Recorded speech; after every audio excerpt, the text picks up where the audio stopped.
Hello students, my name is Saurabh Singh. I am assistant professor in the Department of AIML at Sagar Institute of Research and Technology.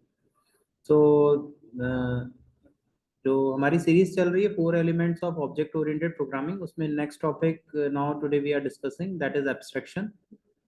So what abstraction is, as a name suggests कि abstract बता रहे हो आप चीज का, right? हमने पिछली बार encapsulation देखा था कि आप एक सिंगल यूनिट में डेटा को रैप कर रहे थे, but now today what we are studying is that abstraction.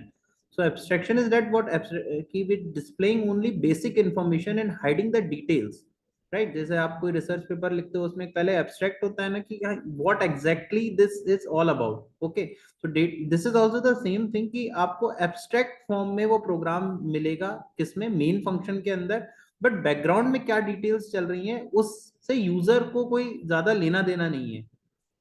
इसका मैं एक आपको एग्जांपल देता हूँ. जैसे आप सुबह अपना जब घर से निकलते हैं ऑफिस के लिए, कॉलेज के लिए, मान लीजिए आप अपना व्हीकल यूज करते हैं.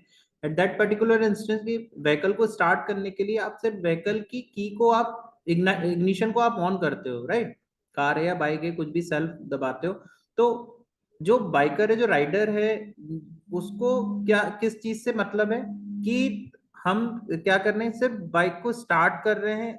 वो उसके बीच में उसके पीछे क्या प्रोसेस चल रही है, मतलब कितना पेट्रोल अंदर गया, कैसे हुआ, क्या कितना इंजन का टेम्परेचर था, कितना उसमें इंजन ऑयल था, इस सबसे कोई उसे मतलब नहीं. उसने इग्निशन दबाया, चीज ऑन हुई, मतलब व्हीकल ऑन हुआ और सीधे चला गया, चलना स्टार्ट हो गया. So this is the what is called abstraction. So data abstraction refers to the providing only necessary information about the data to the outside world, hiding the background information or implementation. कि उसे कैसे implement हुआ, गाड़ी कैसे on हुई, उससे उसे मतलब नहीं है. मतलब उसे किससे है कि गाड़ी ऑन हुई या ना हुई. सो इसी का हम एक छोटा सा एक प्रोग्राम और देख लेते हैं. सो दैट हम यहाँ पे एक क्लास बनाई हमने, इम्प्लीमेंट एब्स्ट्रैक्शन. इसमें हमने दो वेरिएबल लिए हैं, देख सकते हैं आप, एक्स और वाई. फिर इसमें हमने क्या किया है, सेट फंक्शन का यूज किया है. दो वेरिएबल रखे हैं, इंटीजर ए और बी. जब इस सेट फंक्शन को हम कॉल करेंगे तो आप देखो एक्स के अंदर जो है ए की वैल्यू जाएगी और वाई के अंदर बी की वैल्यू.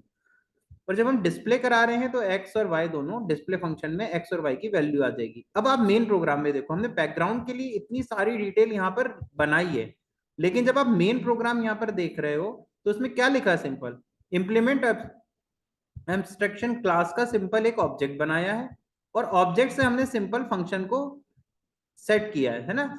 आपने सिर्फ फंक्शन को कॉल कर दिया 40 और 50 रख के, और फिर आपने डिस्प्ले फंक्शन को कॉल कर दिया. मतलब जो इम्प्लीमेंटेशन है वो इतना सा है, जबकि उसके पीछे की जो डिटेल है वो इतनी सारी थी. जब आप इसको प्रोग्राम को रन करोगे, आप सीधे आपको आउटपुट में दो वैल्यू मिलेगी, 40 और 50, बट वो सिर्फ इतने से में हो गया.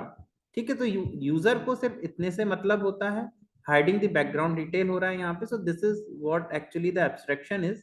Hope you understand this lecture.